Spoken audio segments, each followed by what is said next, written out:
तो दोस्तों नमस्कार, स्वागत है आपका फिर से नए वीडियो में। दोस्तों आज की वीडियो में हम दिखाने वाले हैं भारत में भूमि उपयोग प्रारूप का वर्णन कीजिए और साल 1960 से 61 से वन के अंतर्गत क्षेत्र में महत्वपूर्ण वृद्धि नहीं हुई, इसका क्या कारण है।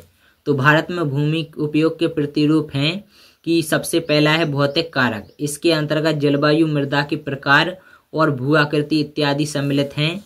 और दूसरा है मानवीय कारक, तो इसके अंतर्गत जनसंख्या घनत्व और सांस्कृतिक कारक, प्रौद्योगिकी क्षमता आदि सम्मिलित हैं। भारत की कुल भौगोलिक क्षेत्रफल भारत का कुल भौगोलिक क्षेत्रफल 32.8 लाख वर्ग किलोमीटर और इसके 93 लाख के भू उपयोग आंकड़े उपलब्ध हैं, क्योंकि पूर्वोत्तर प्रांत में असम को छोड़कर अन्य प्रांतों के सूचित क्षेत्र के बारे में जानकारी उपलब्ध नहीं है तथा जम्मू और कश्मीर में पाकिस्तान और चीन अधिकृत क्षेत्रों के भूमि का उपयोग सर्वेक्षण नहीं हुआ है।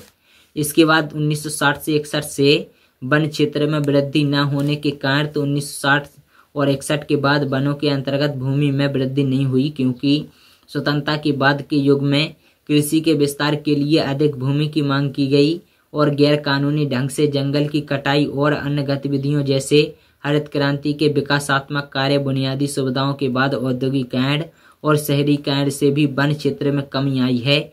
दूसरी ओर जंगल के आसपास एक बड़ी आबादी रहती है जो वन संपदा पर निर्भर करती है और इन सब कारणों से वनों में ह्रास हो रहा है।